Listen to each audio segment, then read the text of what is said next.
Ganjar, izin Pak Ganjar, sedikit aja Pak Ganjar. Oh, bukan, ini rakernas kok. Rakernas itu artinya seluruh anggota nanti akan diatur, nanti akan ada 3 komisi dan kita masing-masing akan ada di komisi. Ya tentu mereka yang struktural ya, yang lebih banyak nanti akan mendalami, termasuk soal isu program kerakyatan, yang kedua terkait dengan pilkada, dan yang berikutnya tentang sikap politik. Ya, ya. Tidak akan bergabung dengan pemerintah. Jadi ada yang menerjemahkan kemudian oposisi. Masa individu gitu? Enggak.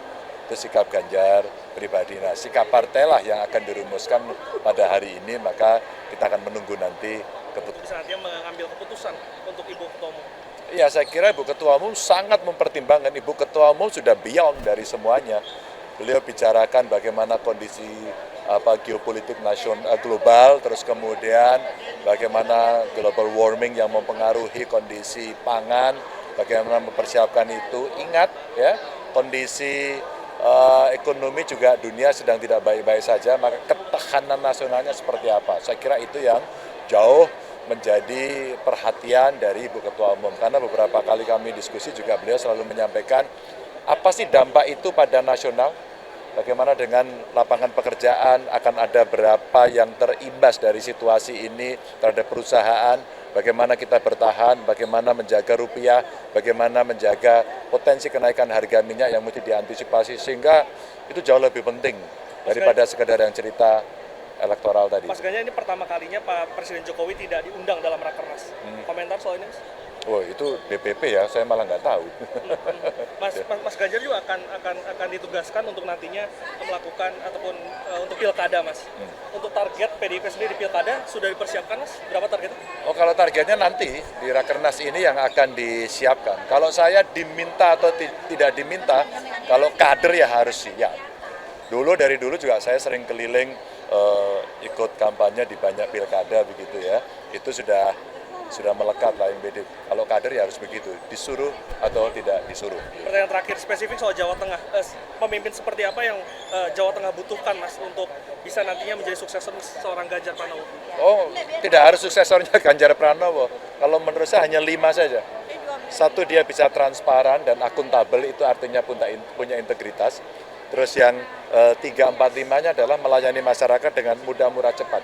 Kalau itu tidak bisa dilakukan, pasti komplain masyarakat. Ada nama yang masuk kriteria itu? Oh, cukup banyak ya, banyak kepala daerah, para bupati wali kota dari Jawa Tengah saya kira punya kriteria. Banyak tokoh nasional yang dari PDI Perjuangan juga punya. Tentu proses ini yang sekarang sedang berjalan. Tinggal kita ikuti siapa-siapa yang akan mendaftar. Siap, terima kasih Mas Ganjar. Terima kasih Mas.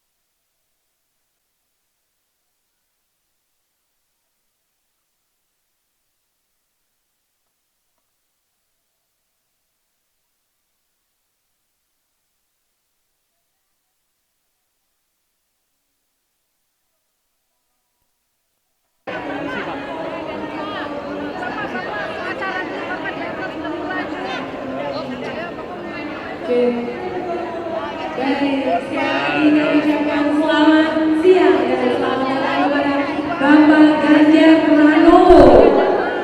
Ganjar, izin Pak Ganjar, sedikit aja Pak Ganjar. Oh, bukan, ini rakernas kok. Rakernas itu artinya seluruh anggota nanti akan diatur, nanti akan ada 3 komisi dan kita masing-masing akan ada di komisi. Ya tentu mereka yang struktural ya, yang lebih banyak nanti akan mendalami, termasuk soal isu program kerakyatan, yang kedua terkait dengan pilkada, dan yang berikutnya tentang sikap politik. Ya, ya. Tidak akan bergabung dengan pemerintah. Jadi ada yang menerjemahkan kemudian oposisi. Masa individu gitu? Enggak. Itu sikap Ganjar pribadi. Nah, sikap partai lah yang akan dirumuskan pada hari ini, maka kita akan menunggu nanti keputusan. Bisa nantinya mengambil keputusan untuk Ibu Ketua Umum. Ya, saya kira Ibu Ketua Umum sangat mempertimbangkan. Ibu Ketua Umum sudah beyond dari semuanya. Beliau bicarakan bagaimana kondisi geopolitik nasional global, terus kemudian bagaimana global warming yang mempengaruhi kondisi pangan, bagaimana mempersiapkan itu. Ingat ya, kondisi ekonomi juga dunia sedang tidak baik-baik saja, maka ketahanan nasionalnya seperti apa. Saya kira itu yang jauh menjadi perhatian dari Ibu Ketua Umum. Karena beberapa kali kami diskusi juga beliau selalu menyampaikan apa sih dampak itu pada nasional, bagaimana dengan lapangan pekerjaan, akan ada berapa yang terimbas dari situasi ini terhadap perusahaan, bagaimana kita bertahan, bagaimana menjaga rupiah, bagaimana menjaga potensi kenaikan harga minyak yang mesti diantisipasi, sehingga itu jauh lebih penting daripada sekedar yang cerita elektoral tadi. Mas Ganjar, ini pertama kalinya Pak Presiden Jokowi tidak diundang dalam Rakernas. Komentar soal ini, Mas? Oh, itu DPP ya, saya malah nggak tahu. Mas Ganjar juga akan ditugaskan untuk nantinya melakukan ataupun untuk pilkada, Mas. Untuk target PDIP sendiri di pilkada sudah dipersiapkan, Mas? Berapa targetnya? Oh, kalau targetnya nanti di Rakernas ini yang akan disiapkan. Kalau saya diminta atau tidak diminta, kalau kader ya harus siap. Dari dulu juga saya sering keliling ikut kampanye di banyak pilkada begitu ya. Itu sudah melekat lah MBD. Kalau kader ya harus begitu, disuruh atau tidak disuruh. Pertanyaan terakhir spesifik soal Jawa Tengah. Pemimpin seperti apa yang Jawa Tengah butuhkan, Mas, untuk bisa nantinya menjadi suksesor seorang Ganjar Pranowo? Oh, tidak harus suksesornya Ganjar Pranowo. Kalau menurut saya hanya 5 saja. Satu, dia bisa transparan dan akuntabel, itu artinya punya integritas. Terus yang 3, 4, 5-nya adalah melayani masyarakat dengan mudah, murah, cepat. Kalau itu tidak bisa dilakukan, pasti komplain masyarakat. Ada nama yang masuk kriteria? Oh, cukup banyak ya, banyak kepala daerah, para bupati wali kota dari Jawa Tengah saya kira punya kriteria. Banyak tokoh nasional yang dari PDI Perjuangan juga punya. Tentu proses ini yang sekarang sedang berjalan. Tinggal kita ikuti siapa-siapa yang akan mendaftar. Siap, terima kasih Mas Ganjar.